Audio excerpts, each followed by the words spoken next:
नमस्कार, super India news TV में आपका स्वागत है। मैं हूं राजेश आर्य। आइए देखते हैं आज का विशेष समाचार। आखिर क्यों सत्ता पाने में नाकाम रही सपा? सपा के मत प्रतिशत में बढ़ोतरी अखिलेश यादव के संघर्ष से नहीं बल्कि बसपा के कमजोर होने के कारण हुई है। इस बार भी अखिलेश यादव का चुनावी अभियान असफल रहा। आ रहे हैं अखिलेश का नारा पोस्टर और गानों तक ही सीमित रह गया। लिहाजा उनका उत्तर प्रदेश का फिर से मुख्यमंत्री बनने का सपना टूट गया। योगी आदित्यनाथ की मजबूत शासन देने वाली मुख्यमंत्री की छवि से वह पार नहीं पा सके। आखिर अखिलेश यादव का इतना बड़ा चुनावी अभियान उन्हें सत्ता में वापस लाने में क्यों विफल रहा, ये एक प्रश्न है। पिछले 18 महीनों में मैंने उत्तर प्रदेश के भीतरी इलाकों में व्यापक यात्रा की। जमीन से आने वाली अधिकतर आवाज प्रधानमंत्री नरेंद्र मोदी और मुख्यमंत्री योगी आदित्यनाथ के समर्थन में थी। लोग मकान, शौचालय, गैस, राशन और प्रत्यक्ष लाभ हस्तांतरण द्वारा सरकारी योजनाओं का पैसा सीधे बैंक खाते में मिलने के कारण योगी सरकार के काम से खुश दिखे। मजबूत कानून व्यवस्था ने सबका मन मोह रखा था। जब यह सब काम हो रहा था तब अखिलेश यादव राजनीतिक रूप से सक्रिय बिल्कुल नहीं थे। वह न तो संसद में सक्रिय दिखे और न ही अपने संसदीय क्षेत्र में। लोकसभा में उनकी उपस्थिति भी केवल 33% है। जब पूरा विपक्ष हाथरस कांड को राजनीतिक रूप से भुनाने की कोशिश कर रहा था तब भी अखिलेश यादव सियासी पटल से गायब नजर आए। कोरोना संकट के दौरान जब योगी आदित्यनाथ शहर शहर गांव गांव का दौरा कर रहे थे तब अखिलेश यादव प्रेस कॉन्फ्रेंस के माध्यम से स्वदेशी कोविड विरोधी टीके को भाजपा की वैक्सीन बताकर उसके विरुद्ध एक प्रकार का प्रलाप कर रहे थे। यह बात और है कि उनके इस बयान के कुछ दिन बाद मुलायम सिंह टीका लगवाते भी देखे गए।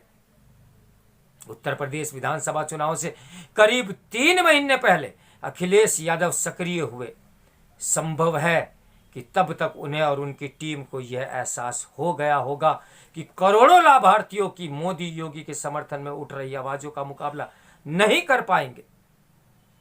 चुनाव के 3 माह पहले इसका मुकाबला करने और मुस्लिम यादव समुदाय तथा अनर्नित मतदाताओं को एक लुभावना विजयी संकेत देने के लिए उन्होंने एक जोरदार मीडिया अभियान शुरू करने का फैसला किया।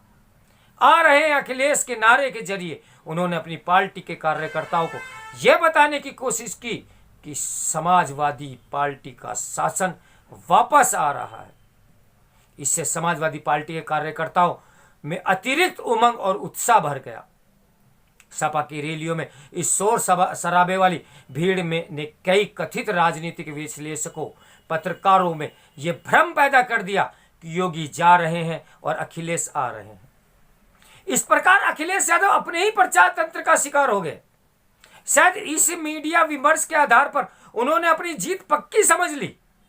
उत्तर प्रदेश के किसान एमएसपी पर गेहूं, धान की अभूतपूर्व खरीद, समय पर गन्ना भुगतान और पीएम किसान सम्मान निधि योजना के कारण योगी सरकार से संतुष्ट थे। लेकिन अखिलेश किसान आंदोलन, लखीमपुर खीरी कांड और जाटों की भाजपा के प्रति कथित नाराजगी को अपने लिए बेहतर मानते रहे। उत्तर प्रदेश में कानून व्यवस्था की स्थिति में सुधार से लोग खुश थे, लेकिन अखिलेश उन्नाव कांड के इर्द गिर्द खबरों में ही सिर्फ बने रहे। कोरोना के संकट को दूर करने के लिए योगी सरकार द्वारा किए गए प्रयासों से जमीनी स्तर पर लोगों में संतोष था। यहां तक कि राष्ट्रीय और वैश्विक एजेंसियों ने भी कोविड प्रबंधन के लिए योगी सरकार की भूरी भूरी प्रशंसा की। लेकिन अखिलेश यादव उतराते शवों के इर्द गिर्द बुनी गई कहानियों में ही अटके पड़े रहे। अयोध्या में श्री राम मंदिर के निर्माण की प्रक्रिया को लेकर दुनिया भर में हिंदुओं ने सांस्कृतिक जीत की खुशी मनाई, लेकिन अखिलेश यादव ने आपके साथ मिलकर वहां भूमि घोटाले का एक फर्जी मामला गढ़ा। चुनाव के आरंभ में अखिलेश यादव ने योगी सरकार के 3 मंत्रियों को अपनी पार्टी में शामिल किया तो मीडिया का एक वर्ग इसे उनका एक निर्णायक मास्टर स्ट्रोक बताने लगा। कहा गया है कि उससे उनके गैर यादव ओबीसी आधार का विस्तार होगा, लेकिन वास्तविकता में इनमें से जो दल बदलू स्वामी प्रसाद मौर्य और धर्म सिंह सैनी खुद चुनाव हार गए। समाजवादी पार्टी के लिए एक अन्य सीटों पर सकारात्मक प्रभाव डालने की तो बात ही हाल छोड़िए, लिहाजा उनका 400 सीटें जीतने का सपना भी चकनाचूर हो गया। अपने कार्यकर्ताओं के सामने अखिलेश यादव को ईवीएम में हेराफेरी की अपनी वही पुरानी थ्योरी का सहारा लेना पड़ा। वास्तव में कथित विश्लेषकों चुनावी विशेषज्ञों ने अखिलेश यादव को जमीनी सच्चाई से दूर रखकर उनके साथ धोखा किया। अखिलेश यादव उत्तर प्रदेश में लगातार 2014 में लोकसभा चुनाव, 2015 में शहरी निकाय चुनाव, 2017 में विधानसभा चुनाव, 2019 में लोकसभा चुनाव और 2021 में जिला पंचायत चुनाव और 2022 में विधानसभा चुनाव हार चुके हैं। हालांकि इन सभी गलतियों के बावजूद समाजवादी पार्टी को 2022 के विधानसभा चुनाव में 32% वोट ज्यादा मिले हैं, जो उसका अब तक का सबसे अच्छा प्रदर्शन है। सपा के मत प्रतिशत में ये बढ़ोतरी अखिलेश की अपनी मेहनत से नहीं, बल्कि बसपा की कमजोरी होने के कारण अल्पसंख्यक वोटों की हुई एक तरफा लामबंदी के चलते हुई है।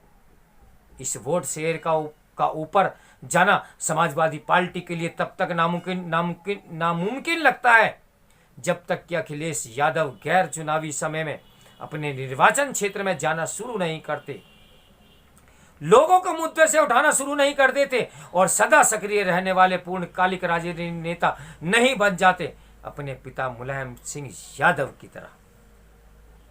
तो मेरे साथ बने रहिए सुपर इंडिया न्यूज़ टीवी के ब्रेकिंग न्यूज के लिए। इस समाचार के लेखक हैं स्तंभकार the mark who transformed Uttar Pradesh पुस्तक के लेखक शांतनु गुप्ता। मैं हूं राजेश आर्य। नमस्कार।